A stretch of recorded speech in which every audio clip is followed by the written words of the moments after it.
Guara Guara Geek, cine, series, relatos y así. Columnista Café Azar. Café querido, ¿cómo estás? Tantísimo tiempo. Tanto tiempo, contento, feliz, el honor de estar nuevamente aquí en esta columna del programa para hablar de cosas que nos gustan. Como por ejemplo, dormir. Claro. Yo no soy, no, la verdad no que es tan de dormir. no me gusta tanto dormir. La verdad que tendría que dormir más en realidad. Es cierto. Esa es la verdad, pero no es el dormir. Hay otras cosas que no voy a comentar aquí, porque Claro. no viene al caso, pero podemos hablar también de cine. Sí, total. Café es una de las pocas personas que conozco en este universo y seguramente debe haber otras tantas, digamos que esas me dicen, yo con 15 minutos negro ya estoy. Ya estoy claro. ¿Cómo hacen? 15 minutos. No, 15 minutos de siesta, por ahí hay Bueno. 4 o 5 horas de noche y ya Igual. con eso estamos. Yo ni empiezo, digamos, si sé que tengo que dormir 15 minutos, ni arranco. Bueno, Pasaron hablando- los Oscar. Pasaron los Oscar, pasaron toda una serie de cuestiones ligadas a la industria cinematográfica. Hablamos alguna vez de esto, las plataformas de streaming compitiendo ya con la industria tradicional por decirlo de alguna manera, o el mercado de la industria cinematográfica que tiene sus años ya, con los grandes estudios, las ¿cómo se llaman? Se suelen llamar me olvidé el nombre, viste las películas más taquilleras y todos Claro, estos sí, aparatos de promoción y de comercialización de la producción cinematográfica, los tanques, a eso me tanques, refería, ahí esa va. metáfora tan de la guerra, ¿no? O sea, un tanque. Bien, pero entre todo esto hubo algo muy interesante que sucedió este año y el año pasado, que fue la aparición de la película Roma, esta película de Alfonso Cuarón.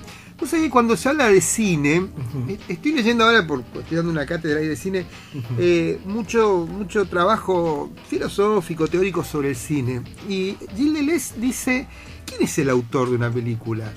Se considera que es el director el autor de la película, según las reglas o las leyes, sobre todo en distintas partes del mundo. El propietario, no el autor, el propietario de la película es el productor, ¿no? El productor es el que es el dueño de la película. Mirá.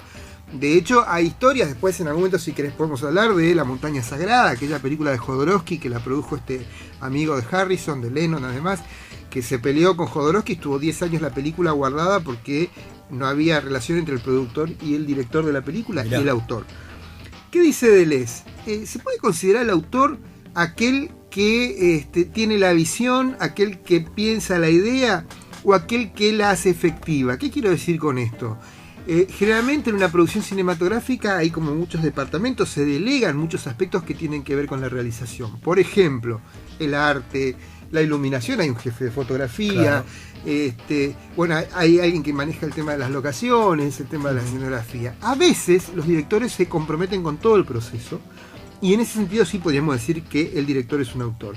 Pero otras veces el director de fotografía toma decisiones diferentes. Hay una película de Woody Allen que es un director que queda ciego y se encapricha en tener un director de fotografía que creo que es chino, no sé qué, que encima no hablaba inglés. Entonces, claro. No solo queda ciego el director, sino que el director de fotografía no entendía lo que le decía el director. Todos los problemas. Entonces la película termina siendo una cosa completamente rarísima. Me vas a acordar acá lo que me está diciendo, perdón, Café, digamos dos cosas que van puntuables que estuve leyendo hace poco. Sobre todo hablan de los proyectos de Marvel Studio, decían sí. que son películas de producción, Claro. que poco tiene que ver el director, sino que es la capacidad y el alcance de lo que pueden llegar a lograr los productores, claro, acerca de esto. La visión de los directores están porque ya está hecho el guión, porque obviamente es un cómic. No, digamos, pero además, claro, pero guarda con esto, porque tiene sus matices también, y el caso de Marvel... Sin desmerecer obviamente el director, que obviamente es el gran genio de claro, cómo saber qué es lo que se tiene que hacer, porque tiene en mente. No... Claro, esto es un buen ejemplo. Marvel en un momento decide replantear toda la cuestión y sí convoca a dos directores que son los que le dan la característica y el impulso a la última parte, qué sé yo, Guerra Infinita o las últimas películas de Marvel las toman directores. Lo mismo había pasado con DC, sobre todo con Christopher Nolan y su trilogía sobre el tema Batman. Ahí sí hay una mirada muy fuerte de los directores, pero en general son productores. James Bond es otro ejemplo. James Bond era una película de productores, los directores no importaban, hasta que apareció Sam Mendes. Y Sam Mendes le dio su propia impronta a la saga de James Bond. Las últimas películas, donde James Bond ya está más viejo y demás, son películas de Sam Mendes. Es interesante, sí, el cine norteamericano fundamentalmente, el cine de las grandes industrias, de los tanques taquilleros y cinematográficos, es un cine de productores. El productor dice, yo quiero una película sobre tal cosa. Claro. Hay una película muy interesante donde de Godard que se llama El Desprecio, donde aparece Fritz Lang, este gran director alemán, y ídolo de gran parte de los directores de la Nouvelle Vague y demás, y tiene una discusión con un productor que es Jack Palance, ¿no? Entonces Jack Palance quería hacer una película sobre la Odisea, y en un momento le muestran parte de la película, el Work in Progress, y dice Jack Palance, pero eso no está en el guión.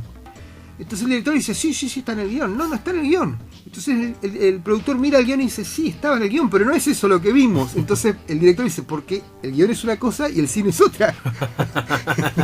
Qué bueno poder explicarlo de esos lugares. Bien, sí. Bueno, vayamos a Roma. ¿Y por qué vino toda esta introducción a Roma? Porque en Roma la dirección, la fotografía y el montaje lo hace Cuarón.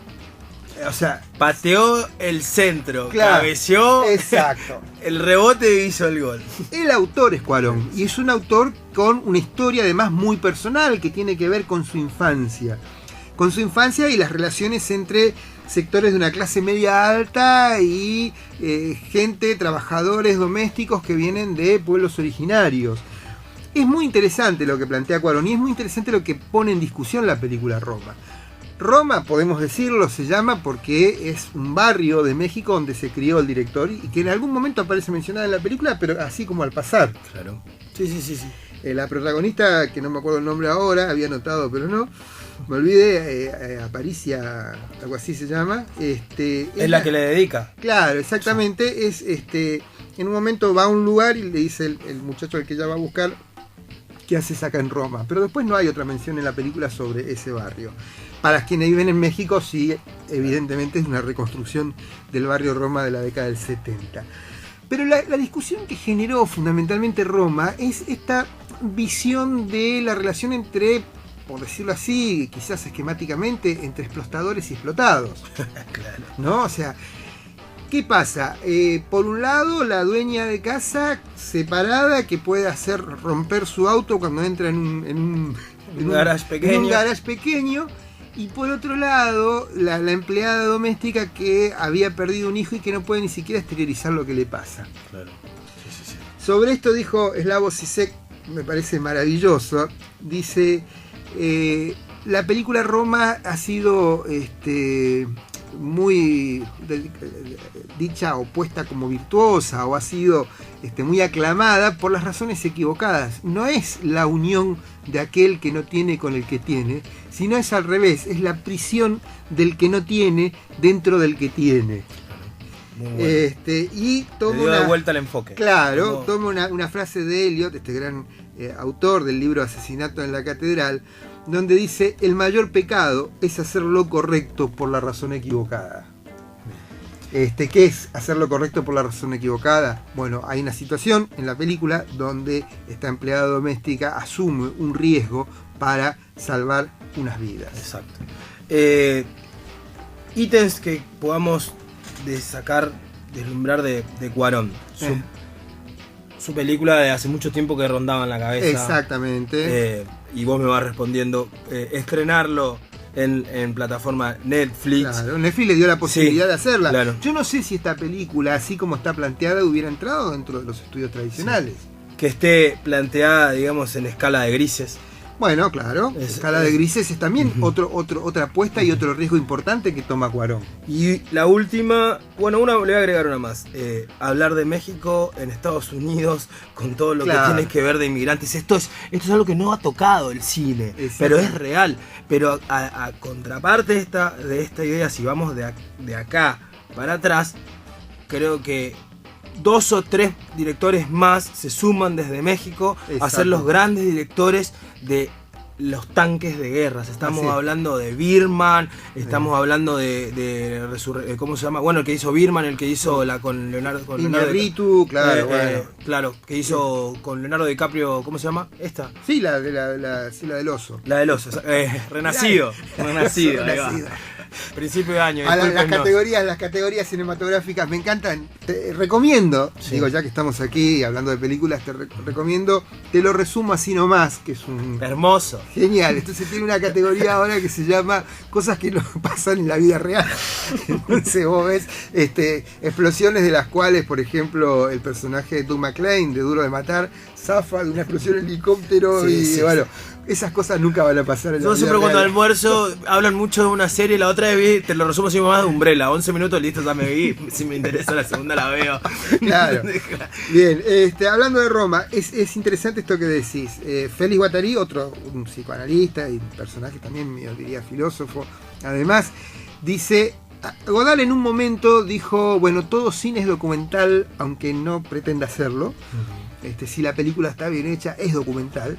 Después Guattari agrega algo, todo cine es político, aunque no se defina como político, aunque no tome una determinada postura y se afinque en esa postura, pero todo cine implica una intervención política. Y lo que hace Cuarón es fundamental en esto, porque es meter una bombita dentro de este discurso tan homofóbico que tiene el presidente de los Estados Unidos y gran parte del pueblo de Estados Unidos que lo sigue en relación a los inmigrantes mexicanos. Claro, totalmente de acuerdo con vos, digamos, y lo representa en esa represión de las calles, directamente ahí, o en el bombardeo al principio de la película, cuando estaba baldeando el patio, que pasaban los portaaviones, digamos, de ese lugar.